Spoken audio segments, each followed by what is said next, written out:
transmitiendo desde la Expo Educativa 2016 y tengo nada más y nada menos conmigo que a Moisés Contreras Reynoso. Es coaching en educación. Él nos va a platicar exactamente qué es lo que hace porque está manejando un nuevo sistema con todo esto que es la tendencia de todas las actividades que tenemos ahora y cómo afecta a los niños o cómo se transmite en las familias. Bueno, en este congreso que me invitan, en esta expo, el tema que estoy trabajando es crianza o educación con simplicidad. Son temas de varias investigaciones que se han hecho en Estados Unidos y en otros países sobre un proceso de acompañamiento de familias y de escuelas para poder buscar el equilibrio entre todas las actividades que realiza un niño o un adolescente para que las haga con atención, con claridad y disminuir los demasiados, así ese término como tal utiliza el autor, ¿sí? Demasiados, para poder bajar el estrés, la ansiedad y toda la cantidad de cortisol que genera, ¿sí? Un niño al estar muchas horas del día en la presión que le está pidiendo la escuela, la televisión, los videojuegos. O sea, al parecer está divertido, pero genera un alto nivel de ansiedad. ¿Sí? Alto nivel de ansiedad en videojuegos, en Netflix, en presión por tener un cuerpo que le piden los compañeros, por tener una cantidad de dinero, por tener ciertas características físicas, presión por los papás de tener cierto nivel de calificaciones. ¿Sí? Las presiones para el niño ahorita en este momento son constantes. ¿Sí? Está sobreestimulado, sobresaturado. Y entonces ese fue el tema que me tocó el día de hoy. ¿Sí? Excelente tema. Hace tiempo tratábamos un tema también en Cabinas SS sobre la hiperactividad y bueno, qué lo generaba. Y como lo comentaba usted, lo generan los videojuegos, lo generan lo que estamos viviendo en casa, desde que los papás traigan mucha presión y lleguen así del trabajo, entonces se lo transmiten al niño. Y quiero hacer una pregunta que hacen mucho las madres de familia. ¿Usted qué piensa sobre los videojuegos? ¿Son buenos, malos? ¿Dejan al niño con mucha carga emocional o con mucha energía? Porque antes pues nosotros salíamos a jugar, todavía en mi época, tengo 22 años, y salíamos a jugar, correteábamos, andábamos en bicicleta, pero ahora los niños no quieren salir. Fíjate, los videojuegos es uno de múltiples elementos que causan estos demasiados. Un videojuego llega a provocar, dependiendo del videojuego y también depende del niño, una cantidad muy importante de estímulos. Hay videojuegos que son estratégicos, hay videojuegos que son divertidos, recreativos, sociales y crean cierta socialización, elementos de creatividad en el niño y llegan a ser como beneficiosos. Hay videojuegos que se utilizan para provocar la atención sostenida, la memoria de trabajo, la resolución de problemas, todo ese tipo de videojuegos que son una técnica para poder ayudar al niño a la concentración, al pensamiento complejo, son muy buenos, pero siempre y cuando se utilizan poco. Todos estos juegos, que hay muchos por todos lados, aplicaciones, en internet, ayudan mucho, pero siempre y cuando los grandes autores de neurociencias están planteando que en niños chiquititos ni siquiera les ayudan. ¿Sí? Hay un planteamiento que los niños menores de 7, 8 años no tendrían que tener ningún tipo de contacto con aplicaciones, iPads, celulares, porque su cerebro está muy tiernito y entonces empieza a recibir demasiados estímulos. Y entonces los estímulos provocan dopaminas, altos niveles de endorfinas y niveles muy altos de noradrenalinas. Y eso que provoca que el niño se siente muy estimulado y muy contento, ¿sí? Y con mucho placer. Entonces se abren los mecanismos del placer del cerebro y se siente muy cómodo. Y ya después no puede vivir sin eso. Y entonces lo que se recomienda es que si hay este tipo de juegos, ¿sí? Tengan periodos muy cortos los niños, 9, 10, 11, y si no los tienen mejor, puede ser hasta los 12, 13, 14. ¿Sí? No hay ninguna comprobación científica de que los niños que sean hiperestimulados con iPads, con videojuegos chiquititos, tengan mejor inteligencia. Todavía no se nos comprueba. Los niños que no tienen iPad, ni celular, ni ningún estímulo por este tipo de redes y videojuegos pueden desarrollar al contrario más creatividad, más socialización, menos ansiedad, menos estrés. Entonces los videojuegos en sí no son malos. Lo que es malo es poner a niños a jugar videojuegos, y estoy hablando de los estratégicos. Los videojuegos violentos, que son la mayoría, esos no son recomendables a ninguna edad. ¿Sí? A ninguna edad, porque ni siquiera niños más grandes o adolescentes, porque ese sí te genera altísimos niveles de, ¿sí?, ansiedad y una cantidad de satisfactorios a corto plazo. ¿Sí? Más o menos, para que te voy a poner unos datos nada más para que veas la comparación. Una clase de violín, que es importantísimo para el cerebro, piano, saxofón, te podría llegar a generar, por poner un ejemplo, espero que entiendan el ejemplo, que científicamente es muy difícil comprobarlo porque cada niño es diferente y cada actividad es diferente, puede llegar a producir en un niño unas 12 unidades de dopamina. 12 unidades, por poner un ejemplo, no es para que lo entiendan.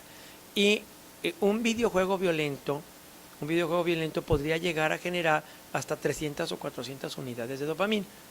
Entonces, si tú le dices al niño, agarra el violín y practica, entonces el niño dice, está muy aburrido, porque el videojuego me produce una cantidad tremenda, N cantidad de veces más, de estímulos placenteros que una clase de violín. Entonces, por eso los niños no tocan violín. Están saturados de videojuegos que generan placeres a corto plazo.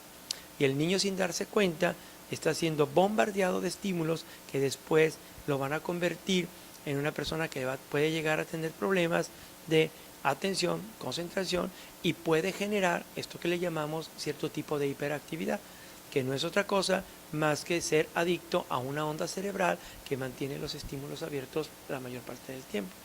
Y para poder tener una atención sostenida, necesito tener una onda cerebral diferente para poder captar lo complejo. Y de ahí salen niveles de creatividad mucho más amplios, y un niño que está totalmente hiperestimulado, su creatividad es muy buena, pero para divertirse, no para generar proyectos que tengan que ver con situaciones más complejas. ¿Sí? Y es muy importante saber esto porque, bueno, como padres a veces no estamos enterados la familia de cuál es el proceso de los videojuegos. De hecho, el otro día tengo un hermano que tiene 10 años y tengo otro que tiene 18. Y mi hermano, el de 10 años, fue con mis papás y compró varios juegos. Pero mis papás no se dieron cuenta que los videojuegos tenían el rango de edades. Y no se habían dado cuenta hasta ese fin de semana que fuimos porque estudiamos fuera. Y ya comenta mi hermano, papá, es que los videojuegos tienen un rango de edades y si le debes de comprar juegos para su edad.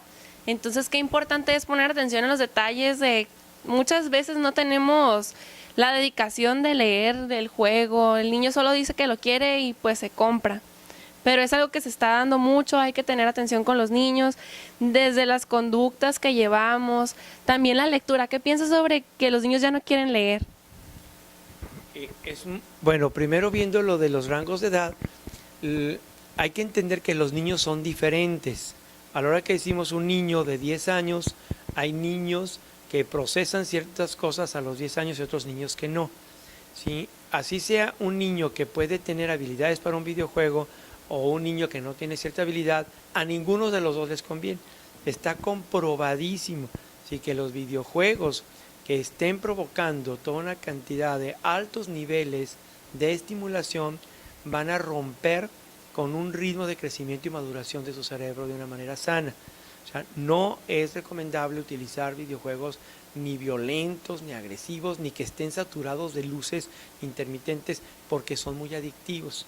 O sea, si van a utilizar algún juego para los niños, si de preferencia que sean durante temporadas muy largas, hasta los 12, 13, lo más que se pueda, que sean juegos manuales, juegos de armar, juegos de componer, juegos, y si van a utilizar un videojuego a temprana edad, que sean tiempos muy cortos. Están recomendando que nunca pase de media hora un juego. A la media hora se corta la luz, porque no lo dejan, es adictivo. Y después de eso, dejar otra media hora que esté en actividad física o en otro tipo de actividades. Porque cuando tienes una estimulación tan fuerte, ya no quieres hacer ejercicio. Porque para poder tener la misma sensación placentera con el ejercicio, tengo que moverme mucho y voy perdiendo habilidades motrices.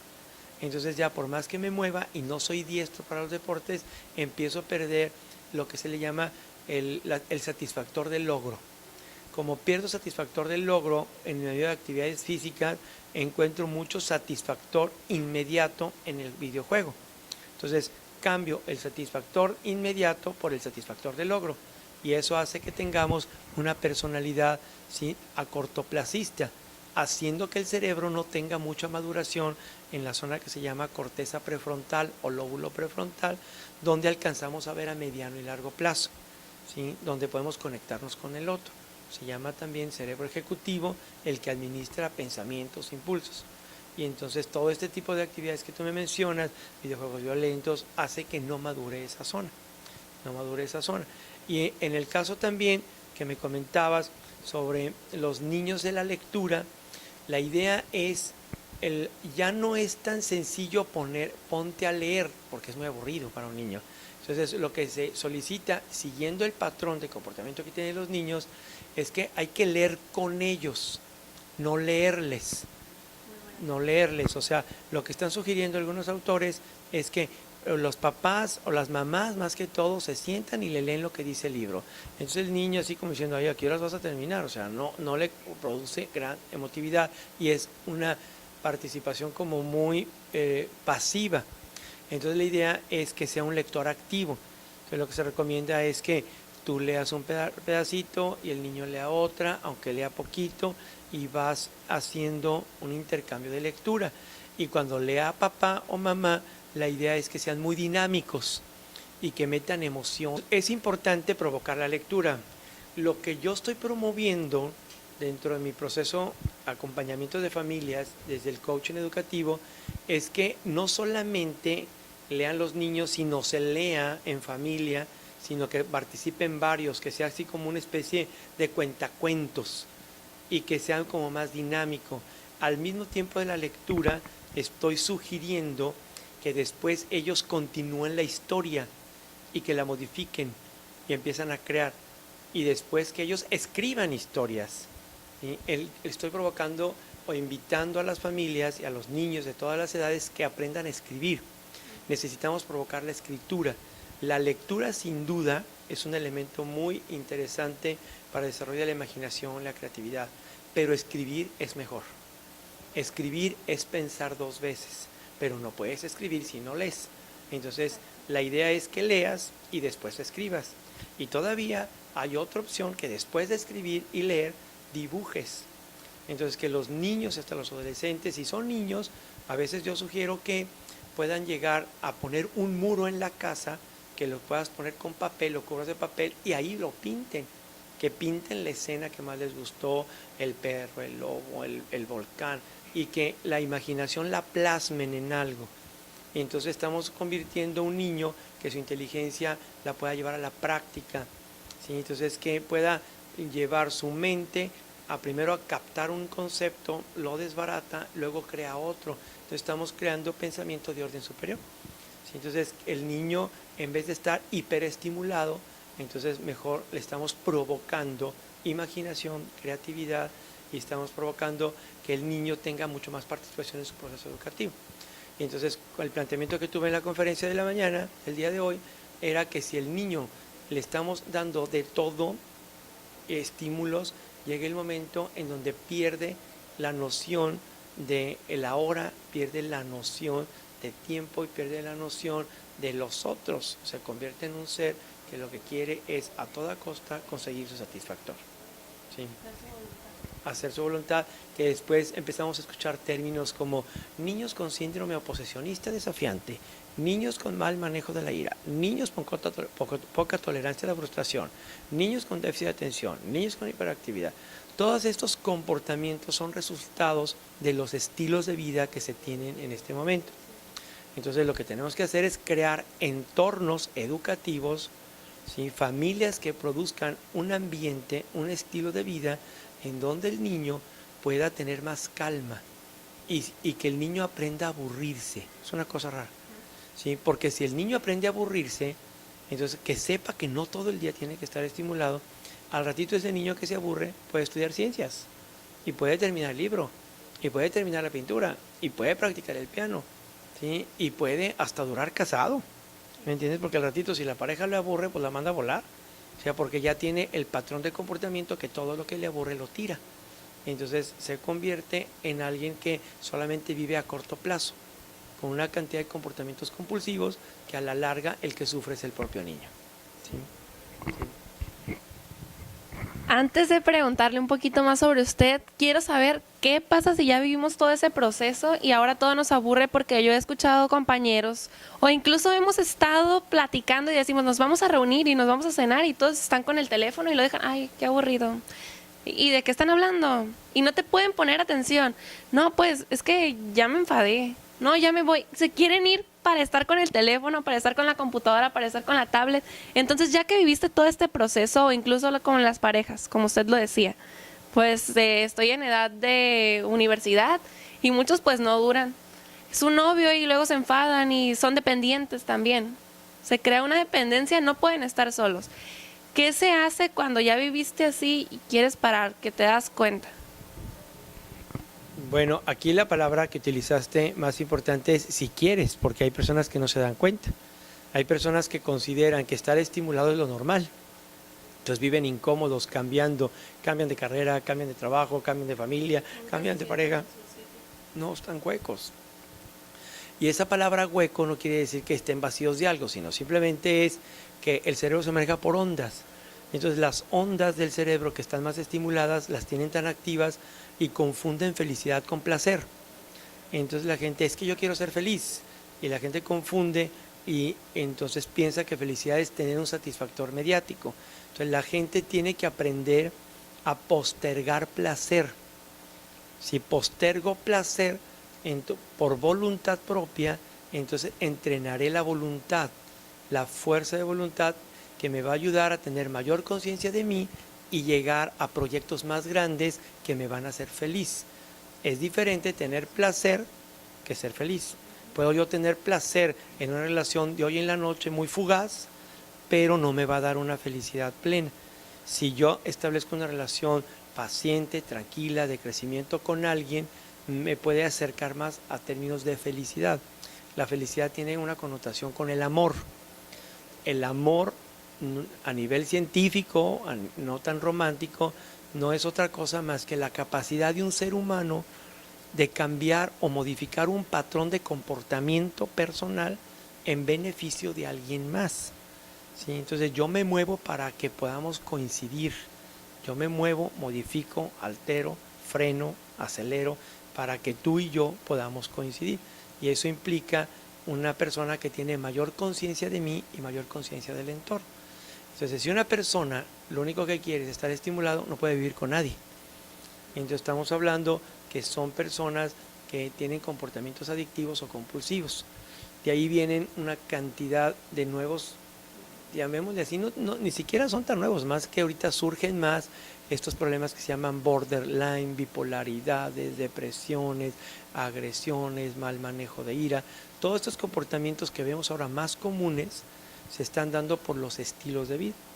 Me pregunta sobre soluciones. Ahorita hay una técnica que están no promocionando, está muy fuerte en las bibliografías, que se llama mindfulness. Mindfulness es una técnica de atención plena, el poder tener ejercicios, son ejercicios de meditación.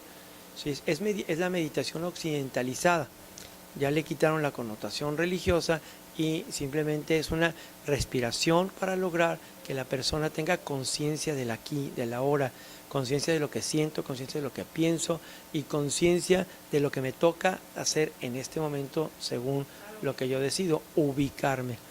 Entonces, la meditación o el mindfulness son ejercicios de respiración que en un principio solamente es dejar los pensamientos en paz, bloquearlos, dejar de pensar, ¿sí? Que el sentimiento baje a sus niveles y emociones más bajos, para que en una paz total puedas activar la corteza prefrontal, ¿sí? Que te va a dar un sentido más profundo y no solamente un pensamiento racional que va a justificar un impulso a corto plazo o una emoción compulsiva para conseguir un satisfactor o un sentimiento de odio o venganza. Entonces lo que Haz el mindfulness, es ponerte en paz. Altos niveles de paz, tranquilidad, no hay esoterismo ni nada, solamente lo que existe es bajar los niveles de cortisol, calmar la amígdala a niveles lo más bajo posible para poder activar el lóbulo frontal y que puedas decidir a qué ponerle atención.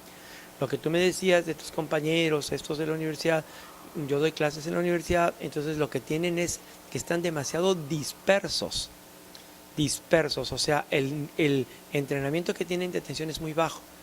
Para poder ser universitario tienes que tener mínimo niveles de atención de 100 minutos. Y ahorita jóvenes que están en ciertas carreras universitarias a veces no llegan ni a 10 ni a 12 minutos.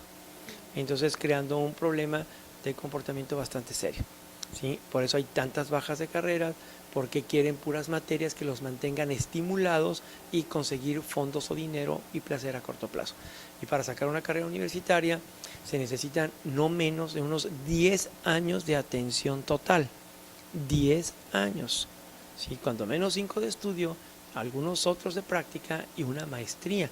Pensar ahorita que no tienes maestría es muy poco, porque el conocimiento es muy amplio. Entonces necesitamos un entrenamiento y que ese tiempo también sirva para que los jóvenes maduren, ¿sí? Para que puedan tomar decisiones sobre su profesión con un nivel de mucho mayor conciencia. Yo no le voy a encargar un caso fiscal a un muchacho de 23 años disperso. No le voy a encargar mi corazón en una operación a un muchacho de 25 años que anda todo distraído. Entonces necesitamos que madure. Y al hablar de madurar es la activación del lóbulo frontal. Y solamente se activa con meditación, con respiración, con preguntas, siendo crítico, horas de estudio en paz, bajar los niveles de estrés. Porque si hay estrés se prende una almendrita que tenemos en el cerebro que se llama amígdala. Y la amígdala, cuando está bien prendida, desactiva el lóbulo frontal. Porque la amígdala lo que quiere es responder rápido para quitarse el cortisol. Y a veces tomamos decisiones muy impulsivas, agresiones, comidas, insultos o hasta cierto tipo de actividades afectivos sexuales de corto plazo para quitarme ese nivel de ansiedad. Entonces busco altos niveles de dopamina, endorfinas o noradrenalina para poder quitarme el cortisol que me molesta. Entonces necesitamos aprender a quitar el cortisol de manera voluntaria por medio de meditación, ejercicio, caminar, ¿sí? Estar en paz. Y por eso surge esta metodología que se llama mindfulness. Muy bien, muy interesante de verdad el tema. Ya había escuchado hablar de usted, muy reconocido, y pues es un honor para nosotros en Cabina CCS tenerlo con nosotros. Y yo quiero saber cómo comenzó usted este tema o cómo comenzó toda su inquietud, cuando dijo yo me voy a especializar en coach y voy a hacer todo esto, o tal vez miró algo o lo inspiró su familia. ¿Cómo fue? Hace poco es hace como un mes o menos, este año ya, sí. Este año 2016, andaba por una calle en Guadalajara y volteé a ver un anuncio espectacular, donde había un artista, que ni siquiera me acuerdo quién era, que decía concierto de los 35 años de tal artista. Y entonces yo me quedé viéndolo y dije, ese artista ya está muy viejo. Si yo lo conozco desde chiquitillo, ya está viejo. Y entonces caí en conciencia que este año yo también tengo 35 años de estar trabajando. ¿Sí? Entonces dije, estamos igual de viejos. Sí, estamos viejos. Y entonces estos 35 años que yo tengo de actividad laboral educativa ha sido siempre acompañando personas, desde las actividades físicas, deportivas, organizar escuelas en todo el área de actividades extraescolares, sociedades de alumnos. Siempre he estado metido en el acompañamiento de jóvenes. Primero fui maestro, luego tutor, luego asesor, formación humana, he sido entrenador, siempre he estado metido en el acompañamiento de jóvenes desde el área cultural, deportiva. Me ha tocado organizar festivales culturales, conciertos, deportes, campeonatos. Siempre he estado con jóvenes y familias desde hace 35 años. Hace algunos años, yo creo que unos ya no sé qué tantos, pero yo calculo que allá en los 90s me encontré un muy buen libro sobre neurociencias, que no sabía ni qué era eso. El libro se llama, me acuerdo muy bien del autor, es una autora, se llama Barbara Strauch, que escribió un libro ¿Por qué son tan raros? Cómo funciona el cerebro de los adolescentes. Y el libro me encantó, y ahí dio un giro tremendo. Dio un giro tremendo. Estudié una maestría en educación y procesos cognitivos, me certifiqué en coaching, estudié muchísimo todo lo que podía encontrar sobre neurociencias y educación. Entonces creé un modelo que se llama neurocoach. Entonces lo que hago es ayudar a la persona a que entienda su cerebro, le hago estudios y en relación al cerebro que tiene, le voy ayudando a que modifique patrones de comportamiento para mejorar ciertas funciones mentales, como la creatividad, la atención, el análisis, el manejo de emociones. O sea, le ayudo por medio de estilos de vida. Yo no soy psicólogo, me encanta la psicología, la estudio como no tienes idea, pero más bien me concentro en ayudar a la persona a que modifique patrones de comportamiento. Entonces he dado muchos giros. Todo lo con lo que venimos cargando lo atienden los psicólogos. Yo le ayudo a que tenga conciencia de sus memorias para poder desde ahí generar el proyecto siguiente. El coaching lo que hace es, por eso me gusta, es muy dinámico, es de donde estás hacia adelante, por medio de un método también que se llama indagación apreciativa. Yo me voy a buscar lo mejor que traiga la persona, sus competencias de comportamiento, de capacidades, de conocimientos, para desde ahí ayudarlo a generar la próxima meta, la próxima estrategia, ¿sí? Para poder empezar a seguir creciendo.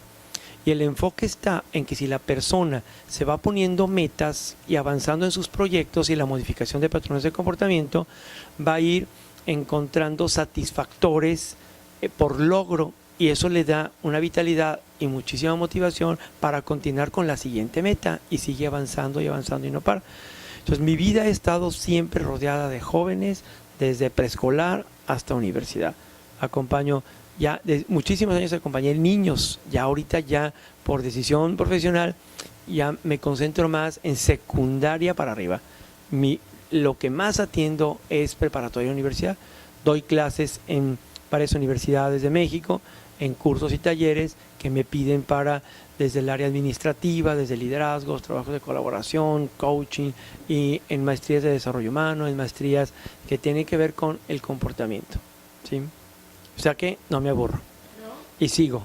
Y lo que sí es que lo que descubrí es que el conocimiento es tan vasto que ahorita lo que hago desde hace muchísimos años es no dejar de estudiar, o sea, estar atento a cómo unir conocimientos, enlazarlos, darle seguimiento a los mejores autores, buscarlos, leer sus libros, investigar, comprobar investigaciones, o más bien enlazar investigaciones con las teorías. Me la paso en eso es lo que estoy haciendo. Y de todos esos temas voy preparando algunos y los comparto en talleres, cursos o conferencias como aquí. Eso es más o menos así, de manera simple. Sí. Bueno, pues hace demasiadas cosas, tiene demasiada energía, y por último me gustaría que nos platicara una anécdota que marcó su vida. Una anécdota, así nada más. Ay, Dios mío. Una anécdota que haya marcado mi vida. Fíjate que yo creo que son centenas, pero para que una anécdota yo creo que ha marcado mi vida es que yo iba a estudiar ingeniería. Yo iba a inscribirme al ITESO de Guadalajara a estudiar ingeniería. Y estando en la fila me rajé. Y me fui y regresé el primer día de clases al ITESO sin haberme inscrito y sin saber que iba a estudiar. Nada más había oído que existía la carrera de Relaciones Industriales, que no sabía ni qué era, porque me lo habían recomendado un sacerdote jesuita en donde yo estudiaba la preparatoria. Pero en ese momento, y cuando estaba dudando, me encontré a una compañera mía de la prepa que me presentó a dos amigas, ¿sí? Me presentó a dos amigas, muy guapas, y una más guapa que la otra. Y entonces, eso es muy importante. Y A la hora que me presentó le pregunté, ¿y tú qué estás estudiando? Y me dice, Relaciones Industriales. Dije, yo voy a estudiar eso. Sí, pero lo que me interesaba no era la carrera, era la güera que traía de amiga. Dice, ¿en qué salón estás? Y me dijo ya el salón. Y entonces ya fui a preguntar si yo podía estudiar eso. Y me dijeron que tenía que hacer un examen. Y que el examen iba a ser como en 3, 4 días. Entonces le dije, ¿y mientras qué hago? Y me dijeron que me fuera de oyente para ver si realmente me gustaba. Y me fui con mi amiga y la güera. Entonces eso fue en mediados de agosto.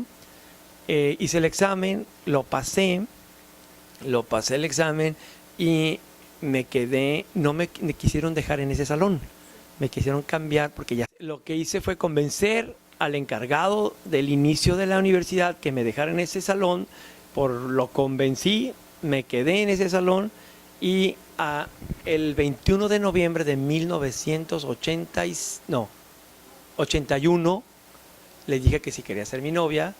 Sí, 5 años después fue mi esposa. 30 años después estamos platicando aquí porque ya cumplo con ella 30 años. Tengo 3 hijos, una hija de 27 años, graduada de Ingeniería Industrial con maestría en Administración, un hijo ingeniero ambiental, otro hijo arquitecto. Y el mundo puede dar 1000 vueltas, he cambiado de proyectos.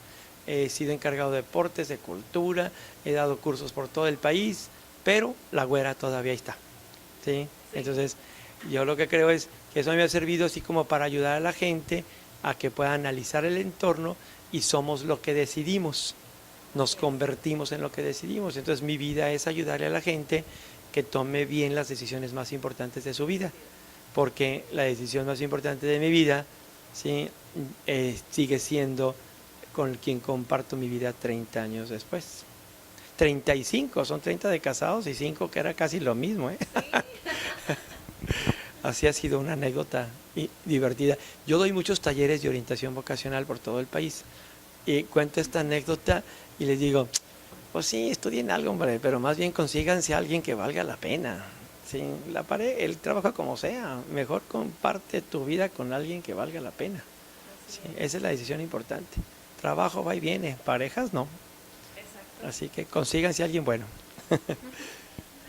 Muchísimas gracias, pues me ha tenido entretenida toda la entrevista, la verdad no me esperaba esta anécdota, pero estuvo buenísima, la mejor que nos han contado sin duda, y pues no me queda más que darle las gracias por haber estado con nosotros y nos busca después en Cabinas SS. Vamos a compartir este video con ustedes, buenísimo. ¿Algo que le gustaría decir para despedirse? No, pues bueno, primero felicitar a Culiacán, felicitar a Rocío Labastida, felicitar a todo el equipo que tiene aquí el Centro de Ciencias, porque es un proyecto, por mi trabajo me toca visitar casi todo el país y este proyecto vale oro molido, vale oro molido. Culiacán es una ciudad muy particular, es apasionada, entregada, es una ciudad compleja. Sí, me toca atender mucha gente de Culiacán y el que hayan sacado este proyecto de atender a jóvenes sobresalientes, promover la ciencia, es un proyecto que vale oro. Ojalá Rocío sea escuchada y este proyecto pueda imitarse en todos los estados de este país. Yo creo que la gente de Culiacán es gente muy buena, muy fuerte en todos los aspectos y tiene mucho que aportar al resto del país. Sí, yo creo que tienen que hacer un esfuerzo por dar a conocer todo lo que están haciendo para que sea imitado.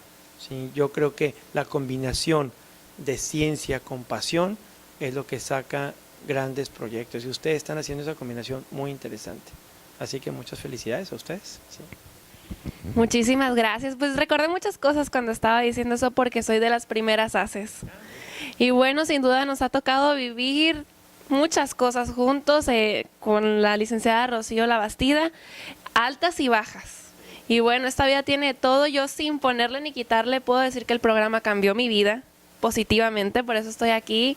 Muchas gracias y síganos en Cabinas SS.